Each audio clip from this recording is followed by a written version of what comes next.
едни такива моменти, в които се сблъскваш с проблем, който изглежда, като гигантска заплетена топка прежда. Да, познато чувство. Опитваш се да дръпнеш един конец, а всичко се стяга още повече и усещането е за пълна безизходица. Точно. Днес ще си говорим точно за това как огромният обем детайлна информация, който на пръв поглед е тотален хаос, всъщност може да е ключа.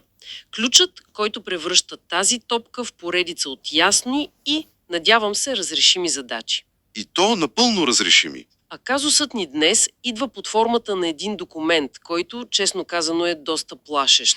Ага. Това е пълен диагностичен отчет на един Мерседес S-класа от 2010 година. И не каква да е кола, а S500 с пробег над 300 000 км. Което си е сериозен пробег. На практика това е пълна кръвна картина на един, да кажем, доста сложен пациент. И нашата мисия днес е да използваме точно този отчет, за да видим как данните превръщат паниката в план за действие. Как от един на пръв поглед безкраен списък с грешки можем да стигнем до ясен отговор на въпроса.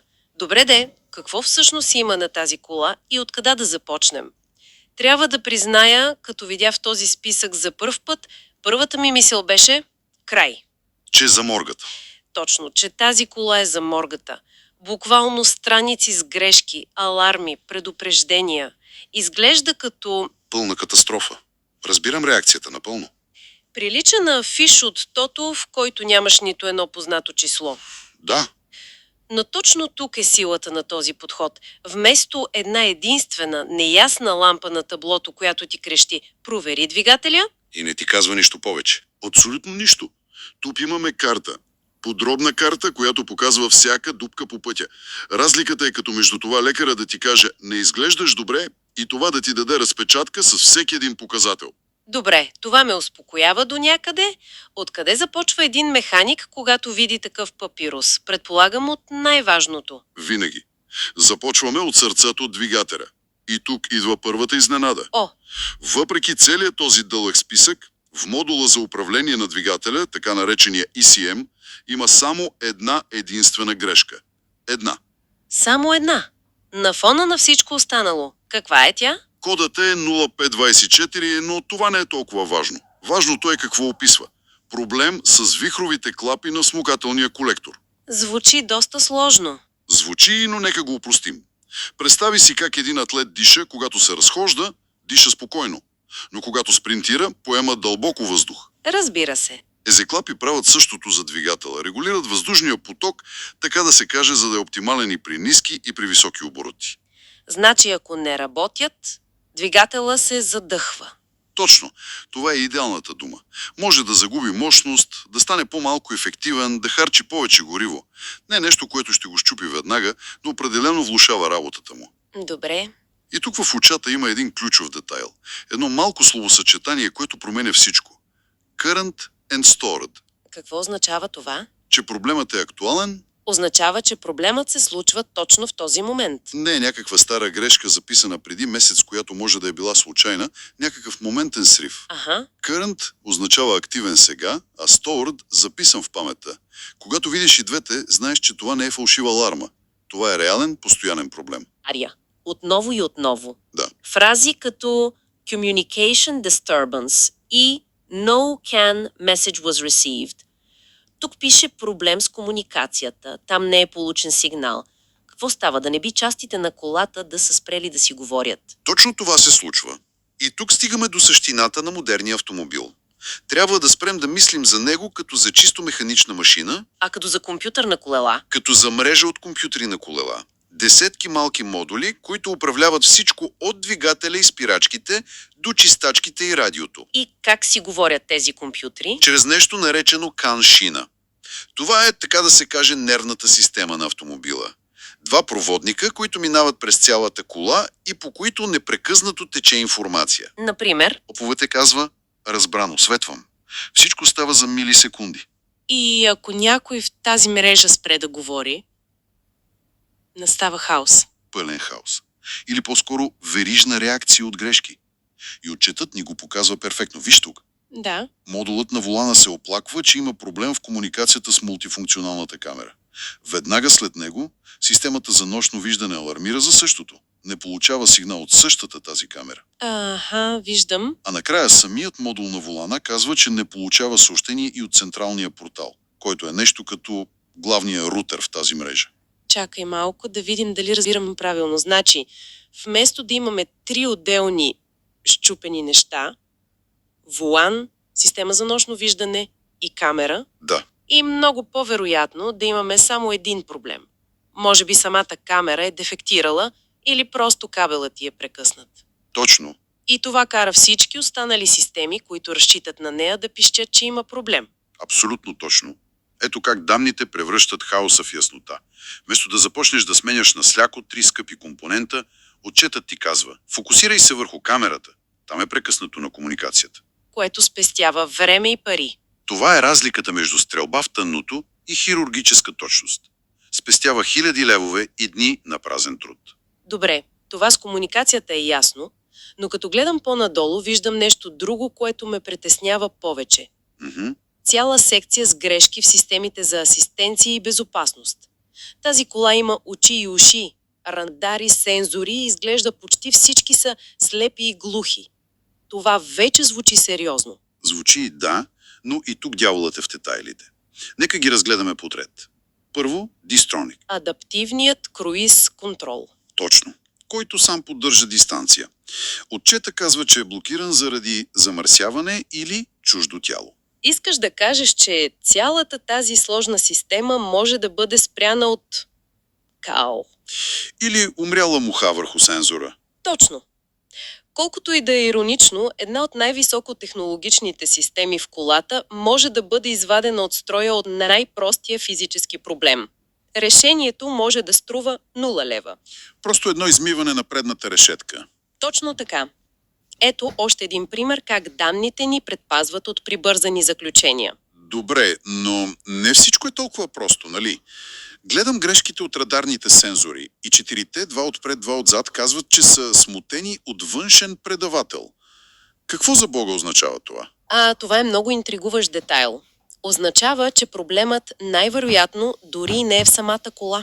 Как така? Може да е причинено от друг автомобил наблизо със същата радарна система, от някоя базова станция на мобилен оператор, дори от автоматичните врати на някой гараж. Сериозно? Да. Системата е достатъчно умна да разбере, че някой я заглушава и да го докладва. Това е важна информация, защото ни казва, че самите сензори вероятно са напълно здрави. Разбирам. Но при парктроника нещата не изглеждат толкова добре. Тук списъкът е дълъг, грешки в 8 от сензорите. Да, тук е по-различно. И описанията са притеснителни. Механичната настройка не е наред, няма промяна в сигнала. Тук не говорим за кал, нали? Не, тук вече навлизаме в по-сериозна територия. Когато толкова много сензори в една и съща система откажат едновременно по сходен начин, статистически е почти невъзможно всичките да са се повредили индивидуално. Като всички кружки в един полилей да изгорят в един и същи миг. Че на стената.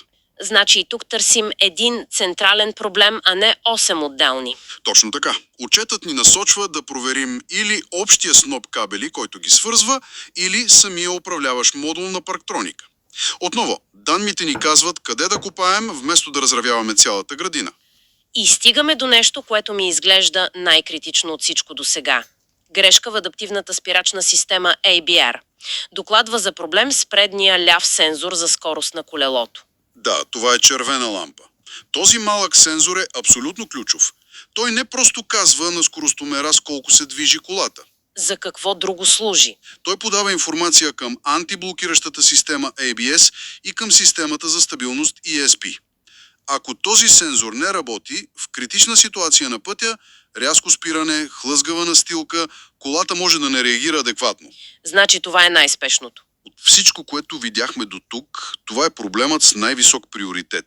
Ремонтът му не търпи отлагане. Добре, преминаваме от животоспасяващите системи към тези, които правят пътуването приятно. Така да се каже, от реанимацията към стаята за отдих.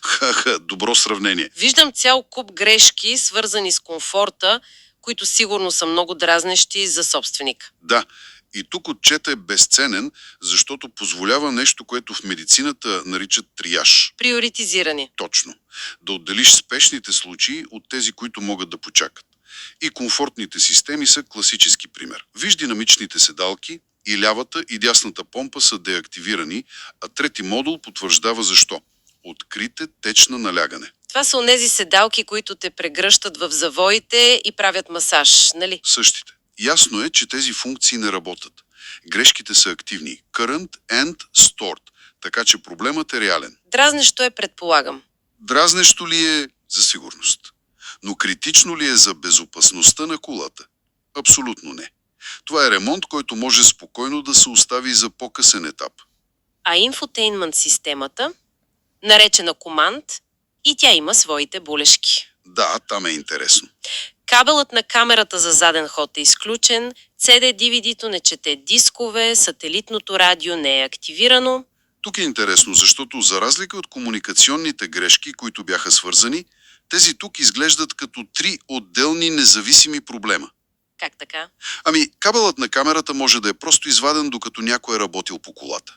Оптиката на DVD-то може да е замърсена или износена. А сателитното радио може просто да изисква платен абонамент. Значи 3 отделни задачи. Точно. Не са свързани помежду си. Виждам и по-дребни неща, късо съединение в някаква помпа на климатика, ниско ниво на течността за чистачки. Което е просто напомняне до лей, а не повреда. Но виж каква пълна картина се оформих. Да, става много по-ясно. Благодарение на този списък, собственика на колата заедно с механика може да проведе един напълно информиран разговор. Могат да кажат: окей, тази седмица оправяме сензора на ABS и вихровите клапи. Те са критични. А останалото? Следващия месец ще търсим проблема с комуникацията на камерата. А седалките и радиото ще му мислим, когато има бюджет. Значи, в крайна сметка, този плашещ документ се оказва най-добрия приятел на собственика. Точно така. Превръща го от пасивен получател на лоша новина, колата ви е много зле, в активен участник в процеса. Дава му контрол. Контрол, базиран на факти, а не на догадки. И така, какво означава всичко това? В началото имахме един хаотичен, почти панически списък с десетки грешки. Една гора от проблеми, Абсолютно. но след като го разгледахме систематично, стигнахме до нещо много по-различно. Вече виждаме отделните дървета, знаем кое е изгнило в корена, като сензора на спирачките, и кое има само ступен клон, като масажната седалка. Точно така.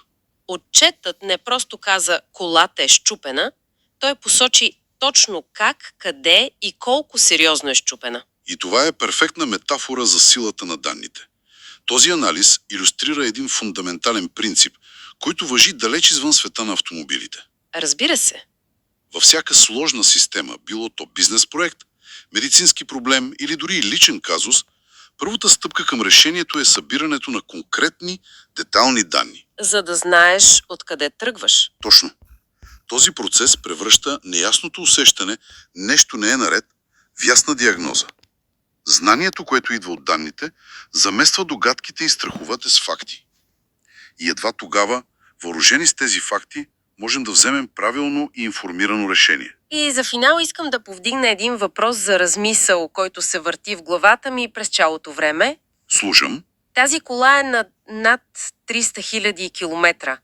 Отчетът, който разгледахме, безспорно показва машина с множество проблеми, свързани с възрастта и износването. Естествено е. Но той ни показа и нещо друго. Почти 2/3 от всички сканирани компютри в колата нямат нито една грешка.